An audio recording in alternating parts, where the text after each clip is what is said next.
जय चार भुजा की।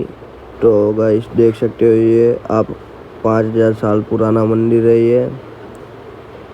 देख सकते हो आप यहाँ का सब नज़ारा और यहाँ की हिस्ट्री जान सकते हो ये आप। बंदीगृह में जहाँ उनके माता पिता को बंदी बनाकर रखे गए थे, उनकी माता के गर्भ से चतुर्भुज विष्णु नारायण के रूप में प्रकट हुए। तो भगवान चतुर्भुज विष्णु भगवान और मूल कृष्ण भगवान, और ये स्वरूप उस टाइम का जिस टाइम भगवान कृष्ण का जन्म हुआ कालकोटरी मथुरा में, तो देवकी और वसुदेव मूर्छित हो गए कंस के डर से कि अब मेरे बेटे को कंस मार डालेगा। तो भगवान ने पालने में से चतुर्भुज रूप का दर्शन दिया देवकी और वसुदेव को, और उनकी मूर्छा तुड़ाई। वो स्वरूप आप हैं, इसलिए आपको चार भुजा नाम से पुकारते हैं। ब्रह्मदेशी भाषा में चार भुजा चार हाथ, शंख चक्र गदा पद्म। और दुनिया में सबसे पहली स्थापना भगवान की, इसके पहले कोई वैष्णव मंदिर नहीं, सनातन धर्म के ऊपर चलता। भगवान कृष्ण जब गोलोकधाम पधारते, रिटर्न टू गोलोकधाम, तो उद्धव जी गोपाल बाल जो उनके सखा थे, उन्होंने कहा कि हम आपके बगैर यहाँ नहीं रह सकते। तो भगवान विश्वकर्मा जी को ऑर्डर देके भगवान का प्रतिमा बनवाया। This idol was made by Vishwakarma ji on order of lord Krishna. भगवान कृष्ण ने ऑर्डर देके भगवान का मूर्ति बनवाया, और विश्वकर्मा जी ने मूर्ति तैयार करके पांडवों को दिया। पांडवों ने अज्ञातवास यहाँ निकाला महाभारत काल में, ये अरावली की पहाड़ियों में, और पांडव पृथ्वी की अंतिम परिक्रमा करके भगवान की यहाँ स्थापना करके हिमालय में जाके अपना तन त्याग दिया। इस बात को करीब 5500 साल होने को है ठाकुर जी की स्थापना को। और अपने हिंदुस्तान में 5 वैष्णव मंदिर है, 5 मंदिर है भगवान कृष्ण के मुख्य मंदिर। चतुर्भुज रूप का दर्शन दिया देवकी और वसुदेव को कारागृह के अंदर।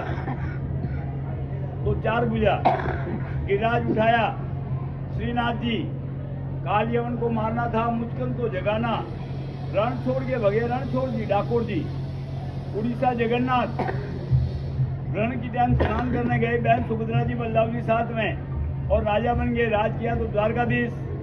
ये 5 वैष्णव पीठ है, उसमें प्रधान पीठ चार भुजा, पहलो मंदिर चार भुजा, बाद में सभी। और यहाँ का नियम है 2 टाइम श्रृंगार वे, 2 टाइम श्रृंगार, 5 टाइम आरती। 5 टाइम आरती होता है ठाकुर जी को दिन में, 5 आरती, और 5 टाइम साथ में अलग अलग प्रसाद का भोग लगाया जाता है। और भोग लगा के यात्रियों में बांट दिया जाता प्रसाद। न मोल बिकता है, न बैठ के जिमाने का सिस्टम है। सुबह मंगल भोग लगता है माखन मिश्री का, उसकी रसीद कटती है 525 रुपया। फिर रात भोग में केसर भात का 17,000 रुपया, लापसी का 7,000 रुपया, 3500 रुपया सादा चावल का। 3 तरह का राजभोग एक साथ में। उत्थापना आरती को प्रसाद का भोग लगता है, उसकी रसीद कटती है 1100 रुपया। और संध्या को दूध का भोग लगता है, उसकी रसीद कटती है 251 रुपया। और जैन आरती की टाइम नारियल का घोड़ा और मिश्री का भोग लगता है, उसकी रसीद करती है 151। और अखंड जोत 5 आरती में 1 किलो की रोज का लगता है 1100 रुपया। और 6 ग्राम केसर का तिलक जो भी घोटा है ठाकुर जी के लिए, तिलक के लिए, तिलक का रसीद करती है 1200 रुपया। ऐसा करके 35,000 रुपया रोज का खर्च होता है भोग सामग्री के लिए। ये यहाँ की अनिवार्य सेवा है, चाहे भेंट पूजा आओ नहीं आओ, पुजारी को लगाना ही लगाना है। यहाँ हमारे 500 घर है पुजारियों के, 500 से ज्यादा है। तो सभी का everyone gets number of worshipping for a month, एक महीने का वारी वारी से वो सरा आता है। और जो भी भेंट पूजा यात्रियों द्वारा चढ़ाई जाती है वो पुजारी को मिलती है।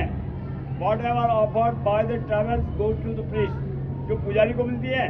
और priest has to pay all the expenses of the temple, जो भी मंदिर का खर्चा वो पुजारी वहन करता है। इसलिए मेरे पास मंदिर का रसीद बुक रखा है, तो आप भी पधारे हुए हैं, छोटी बड़ी रसीद कटवाकर इस सेवा के सहभागी बने। कम से कम रसीद कटती है 100 रुपया, तो आप भी कटवा हुए, रसीद कटवा हुए, आपको प्रसाद दिया जाएगा घर के लिए अलग से। इच्छा है तो कटवाइए, नहीं तो आराम से अभी दर्शन खुलेंगे 5-10 मिनट में, तो आप अंदर आके दर्शन करिए। बोल चारे भुजा और भक्त होना।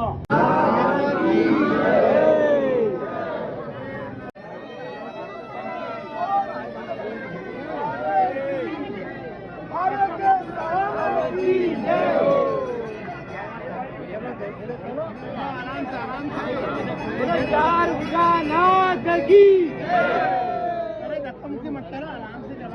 प्रभु चार भुजानाथ की